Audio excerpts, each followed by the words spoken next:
నాకు మీకు కుదరినప్పుడు నేను రాజకీయాలు వదిలేసి వెళ్ళిపోతాను తప్ప నేను మీరు న్యాయం చేయలేనప్పుడు నేను కూర్చోబెట్టి. Welcome to ETV prime. Cinema వాళ్ళు రాజకీయాల్లోకి రావటం అనేటువంటిది కొత్త ఏం కాదు.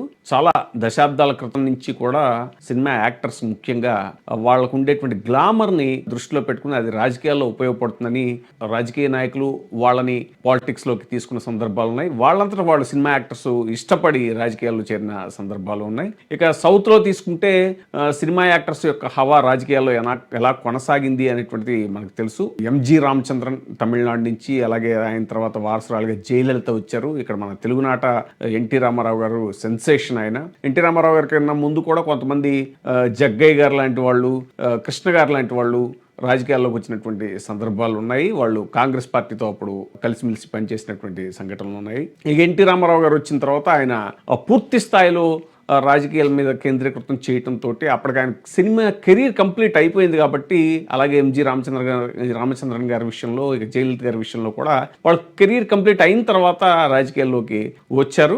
నార్త్లో కూడా అక్కడక్కడ శత్రుఘ్న సిన్హా అని, కొంతగా అమితాబ్ బచ్చన్ గారి వైఫ్ కూడా ఆవిడ రాజకీయాల్లో ఉన్నారు. ఇప్పుడు రాజ్యసభ మెంబర్గా కూడా ఉన్నారు ఆవిడ. ఇలా అక్కడ నార్త్లో తక్కువే ఇది.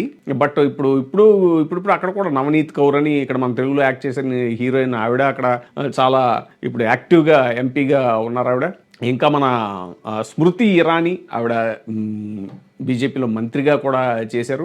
ఇలాగా చాలామంది ఉన్నారు. ఇక మనం సౌత్ వరకు మాట్లాడుకుంటే సౌత్లో మలయాళంలో చాలా తక్కువ అని చెప్పాలి వాస్తవానికి సినిమా ఫీల్డ్ నుంచి రాజకీయాల్లోకి వచ్చిన వాళ్ళు. బట్ రీసెంట్గా సురేష్ గోపి బీజేపీలో జాయిన్ అయ్యారు. ఆయన చాలా యాక్టివ్ పాలిటీషియన్గా ఉన్నారు. బట్ ఆయన కెరీర్ ఇంకా ఉన్నా కూడా, ఎలాగైతే అప్పట్లో మన చిరంజీవి గారు ఎలాగైతే కెరీర్ ఉన్నా కూడా ఆయన ఇంకా పూర్తిగా ఆపేసి, ఎన్టీ రామారావు గారు అంటే కెరీర్ కంప్లీట్ అయిపోయింది ఆల్మోస్ట్ ఆయనకి. ఆ తర్వాత రాజకీయాల్లోకి వచ్చిన తర్వాత మేజర్ చంద్రకాంత్ అని, బ్రహ్మర్షి విశ్వామిత్ర అని, మన వచ్చే ముందు ఇది పోతులూరు వీరబ్రహ్మం గారి చరిత్ర అని ఇలాంటివి తీశారు. కానీ అప్పటికి ఆల్మోస్ట్ అయిపోయినట్టే ఆయనది మెయిన్ కెరీర్ ఏదైతే ఉంటుందో స్టార్డమ్ కెరీర్ అనేటువంటిది అయిపోయినట్టే. కానీ చిరంజీవి గారు ఆల్మోస్ట్ స్టార్డమ్ కెరీర్లో ఉన్నప్పుడే ఆయన దానికి బ్రేక్ పెట్టి రాజకీయాల్లోకి ఫుల్ టైం రాజకీయాల్లోకి వచ్చారు. బట్ ఆయన కూడా ఇక రాజకీయాలు మనకి పడవు అనేటువంటిది డిసైడ్ చేసుకుని ఆయన్నే మళ్ళీ సినిమాలకి వెళ్ళిపోవడం జరిగింది. ఇప్పుడు సురేష్ గోపి విషయంలో ఏంటంటే ఆయన తాజాగా కొంత అసంతృప్తిని వెళ్ళగొక్కుతున్నారు.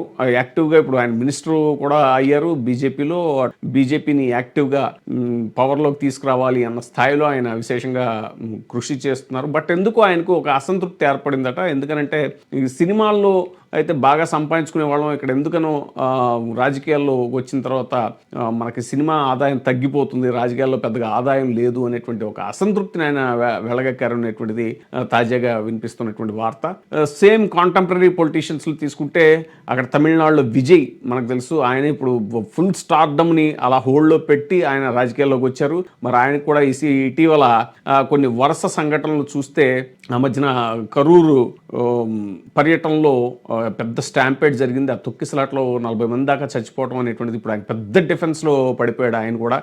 సో ఆయన కూడా ఏం చేయాలా, ముందుకెళ్ళాలా ఏంటా అనేటువంటి తర్జన భర్జనలు పడుతున్నటువంటి ఒక డైలమా సిచ్యువేషన్లో ఉన్నాడు. ఇక మన తెలుగునాట సెన్సేషన్ మన పవర్ స్టార్ పవన్ కళ్యాణ్ గారు ఆయన వచ్చారు.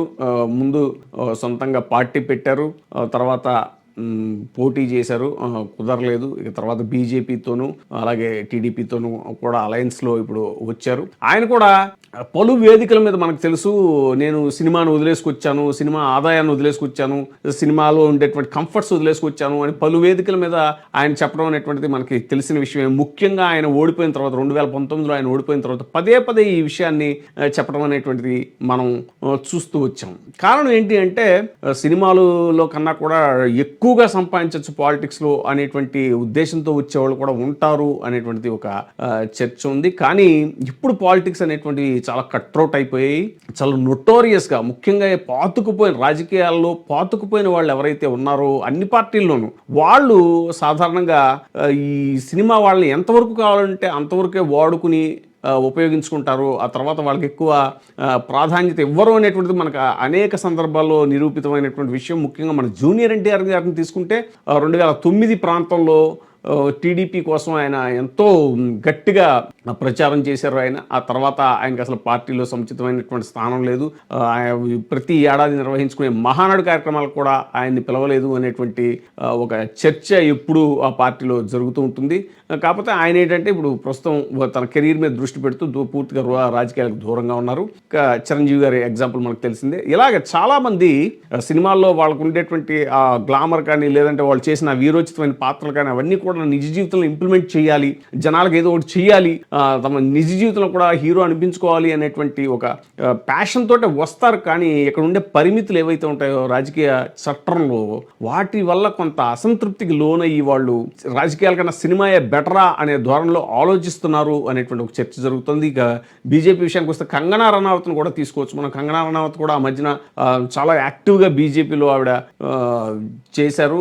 ఆవిడ ఏంటంటే ఇందిరాగాంధీకి వ్యతిరేకంగా ఎమర్జెన్సీ ఏదైతే ఉందో ఆ ఎమర్జెన్సీ సినిమా కూడా తీసేలాగా బీజేపీ ప్రోత్సహించిందని, తీరా తీసిన తర్వాత ఆవిడ రిలీజ్ టైంలో అనేక కష్టాలు ఎదుర్కోవాల్సి వచ్చింది. అటు సెన్సార్ పరంగా కానీ, ఇటు మార్కెట్ చేసుకోవడంలో కానీ ఆ సమయంలో మాత్రం బీజేపీ నాయకులు ఎవరు కూడా ఆవిడకి వెనకాల వెన్నుదన్నుగా ఉండలేదు అనేటువంటి వార్తలు కూడా, ఆవిడ కూడా చాలా తీవ్రమైనటువంటి అసంతృప్తికి లోనయ్యారు అనేటువంటిది మనకు ఆ మధ్యన వినిపించినటువంటి విషయం. ఇప్పుడు తాజాగా సురేష్ గోపి విషయంలో కూడా ఈ అసంతృప్తి ఏదైతే ఉందో, సినిమా సంపాదనే బెటరు లేదా సినిమా లైఫే బెటరు, ఆ కంఫర్ట్స్ అవి రాజకీయాల్లో మనం ఎక్కువ శ్రమ పడుతున్నాం కానీ మనకు తగినంత ప్రాధాన్యత రావట్లేదు, ఇంకా ఆదాయ వనరుగా కూడా అది పెద్ద మారట్లేదు అనేటువంటి చర్చ, అనేటువంటి అసంతృప్తి ఆయనలో ఏమైనా రేకెత్తిందా?